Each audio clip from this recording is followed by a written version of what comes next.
Siddhartha Coaching and myself Sarita Tomar today discuss about the blood groups.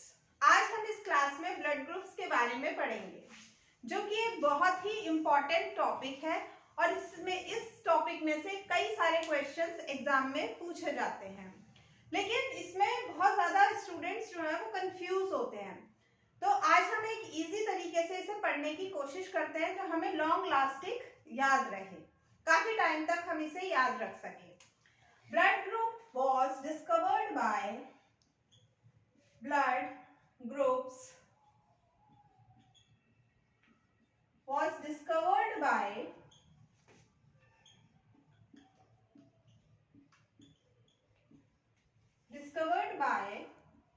Karl Landsteiner. इसको discover किया था Karl Landsteiner ने।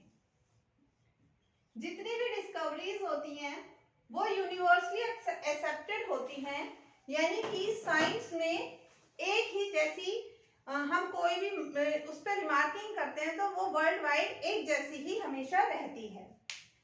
जो blood groups हैं ये हमने देखे कैसे इसको हमने डिफाइन किया। तो कार्ल लैंडस्टीनर ने ब्लड ग्रुप्स को दो सिस्टम में डिवाइड किया। This is ABO and RH। इन दो ब्लड ग्रुप सिस्टम्स के बिहाफ में इन्होंने बताया कि ह्यूमन बीइंग्स में 4 टाइप ऑफ ब्लड ग्रुप पाए जाते हैं। Number 1 is A blood group, number 2 is B blood group, number 3 is AB blood group and number 4 is O blood group. तो इस तरह से ब्लड ग्रुप्स 4 टाइप्स के हैं जो कि ह्यूमन बॉडी में पाए जाते हैं। अब ये 4 तरह के ब्लड ग्रुप बने कैसे, मतलब कि किस बिहाफ पर हमने इन्हें डिवाइड किया कि ये 4 तरह के ब्लड ग्रुप जो हैं वो ह्यूमन बॉडी में पाए जाते हैं। ब्लड बेसिकली 4 कंपोनेंट से मिलकर बनता है, that is plasma, RBC, red blood corpuscles, WBC, white blood corpuscles and fourth one is platelets. तो अब हम इसमें से सिर्फ 2 कंपोनेंट्स लेते हैं, यानी कि first one is plasma and second one is RBC। In 2 components के बिहाफ पर हम बता पाते हैं कि कितने ब्लड ग्रुप बने। तो प्लाज्मा में क्या प्रेजेंट होती हैं? Antibodies. The antibodies are present in plasma and RBC has the antigen. अब प्लाज्मा क्या है? एक फ्लूइड है जो कि ब्लड में फ्लो करता रहता है और उस फ्लूइड के अंदर एंटीबॉडी घूमती रहती है, ठीक है। जैसे कि पानी में अगर कुछ स्प्रिंकल कर दिया जाए, यानी कि कुछ चमकीली सी डाल दी जाए, तो उससे क्या होगा, वो उसमें तैरती रहेगी। इसी तरह से प्लाज्मा में एंटीबॉडीज फ्लोट करती रहती हैं और आरबीसी जो है वो क्या है? डिस्क लाइक स्ट्रक्चर है या सेक लाइक स्ट्रक्चर है, जो कि पार्टिकल्स हैं जो ब्लड में फ्लो करते रहते हैं, ब्लड के साथ साथ फ्लो करते रहते हैं। तो ह्यूमन बॉडी में एंटीबॉडीज 2 टाइप्स की पाई जाती हैं, A and B. Antibodies are denoted by the small letter A and small b. Antigens is denoted by the capital A and capital B. यानी कि 2 तरह की एंटीबॉडीज पाई जाती है और 2 तरह के एंटीजन पाए जाते हैं। इनके बिहाफ पर कार्ल लैंडस्टीनर ने ब्लड को 4 ग्रुप्स में डिवाइड किया। अब हम आगे देखते हैं कि किस तरह से इनका डिवाइडेशन किया गया। पहले मैं आपको स्ट्रक्चर बताऊंगी कि एंटीबॉडी A किस तरह की है और एंटीबॉडी B किस तरह की है, और आगे देखते हैं। देखिए प्लाज्मा में 2 एंटीबॉडीज हैं, A एंड B, ठीक है। A एंटीबॉडी है हमारी इस तरह की, इसका स्ट्रक्चर लाइक दिस,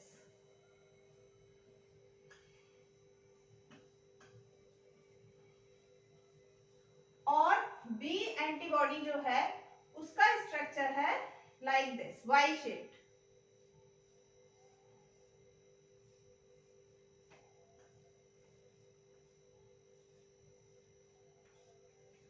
ये तो प्लाज्मा में एंटीबॉडीज हो गई, जो कि दो तरह की हैं, small A and small B, इस तरह की। फिर इसके बाद आरबीसी में एंटीजेंस हैं। ए एंटीजन इस तरह से है,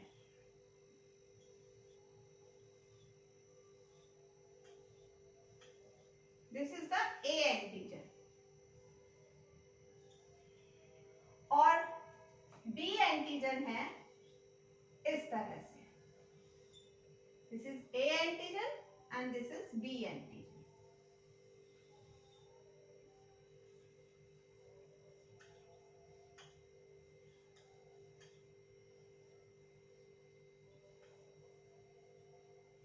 अब बस इन एंटीजन और एंटीबॉडीज का ही हमारे ब्लड में डिस्ट्रीब्यूशन है, जिस पर कि कार्ल लैंडस्टीनर ने हमें four type of blood groups दिए। देखिए हम अगर देख लें, अगर ए बी बी एंड ओ, ये 4 ब्लड ग्रुप हैं। और एंटीजन, सबसे पहले एंटीजन देखते हैं और एंटीबॉडी।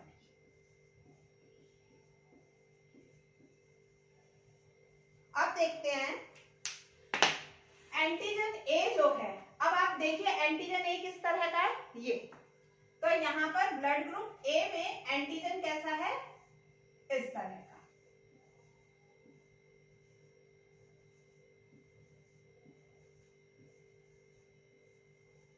तो सिस्टम ने नेचुरली क्या करा है, जो एंटीबॉडी होगी वो इसके रिवर्स होगी।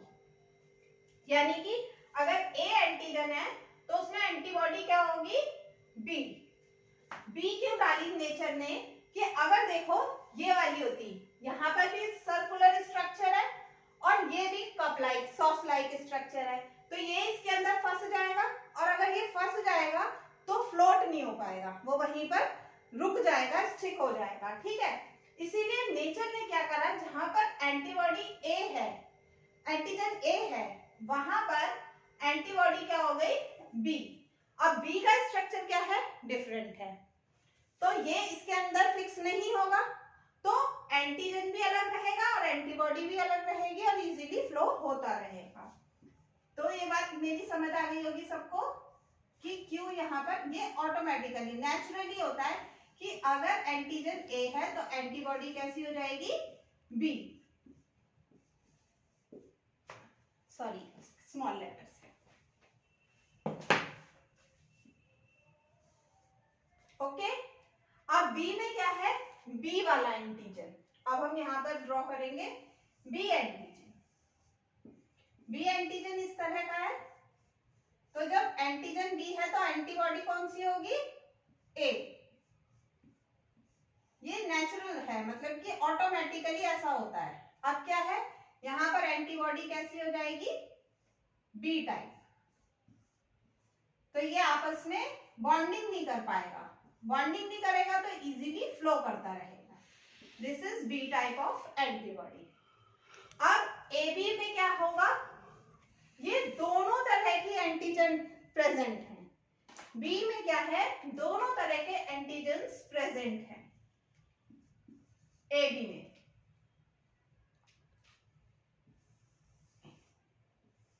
ये ए बी हो गया।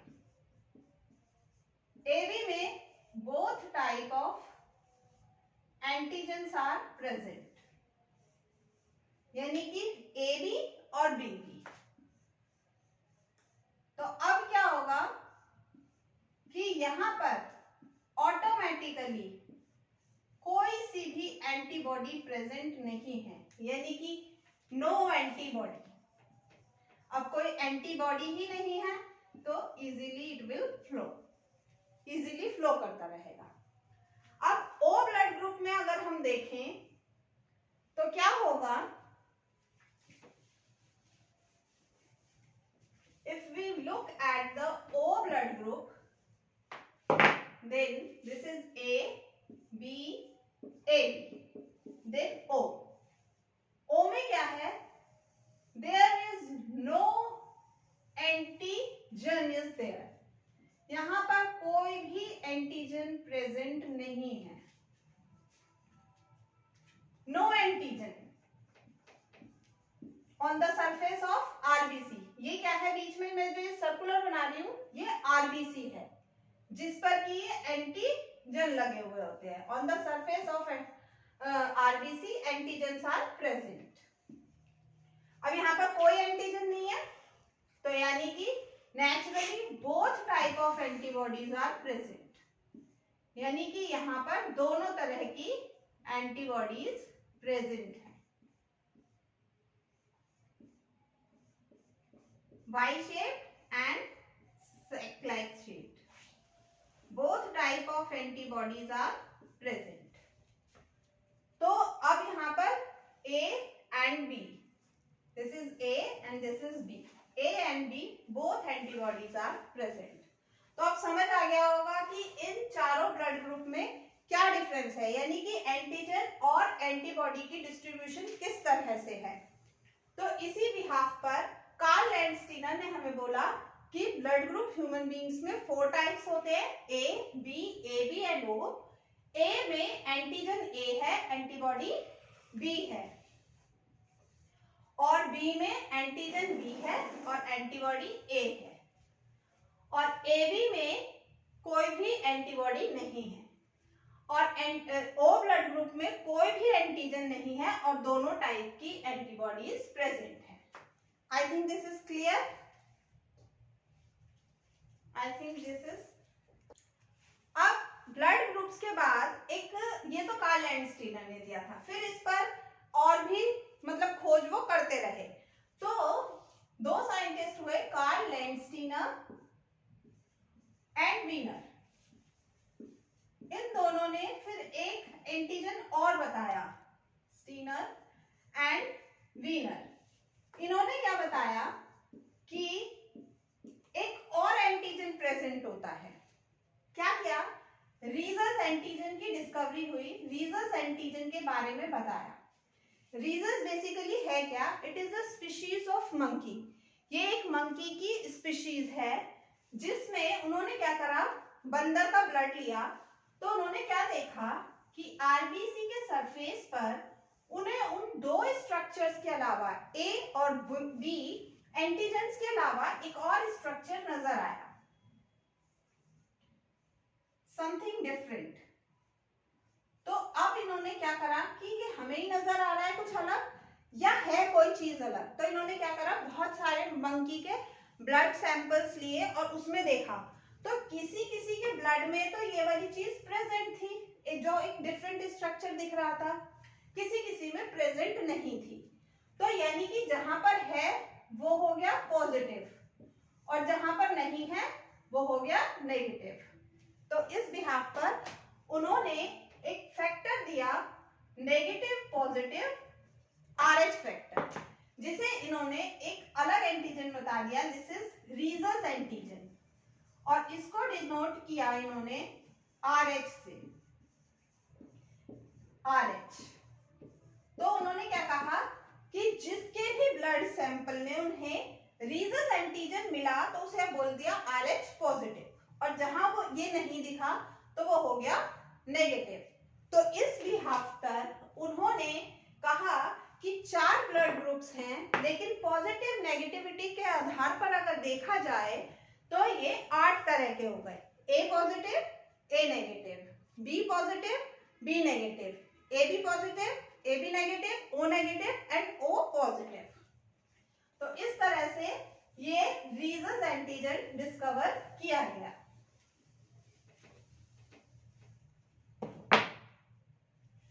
तो क्या हो गया, A positive, A negative, B positive, B negative, A B positive, A B negative, O positive and O negative.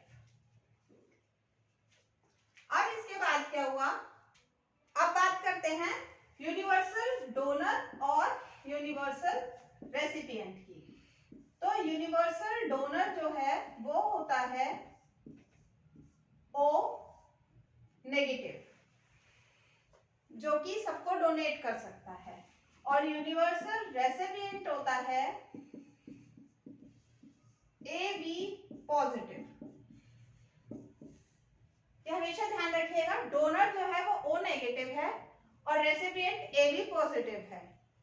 लेकिन अगर आपसे क्वेश्चन पूछा जाता है एग्जाम में और आपके पास ऑप्शन में है कि यूनिवर्सल डोनर कौन है, आपके पास ऑप्शन में O ब्लड ग्रुप दे रखा है O नेगेटिव, तो आप O नेगेटिव पे करेंगे, और O नेगेटिव ऑप्शन में नहीं है तो O भी सही होगा।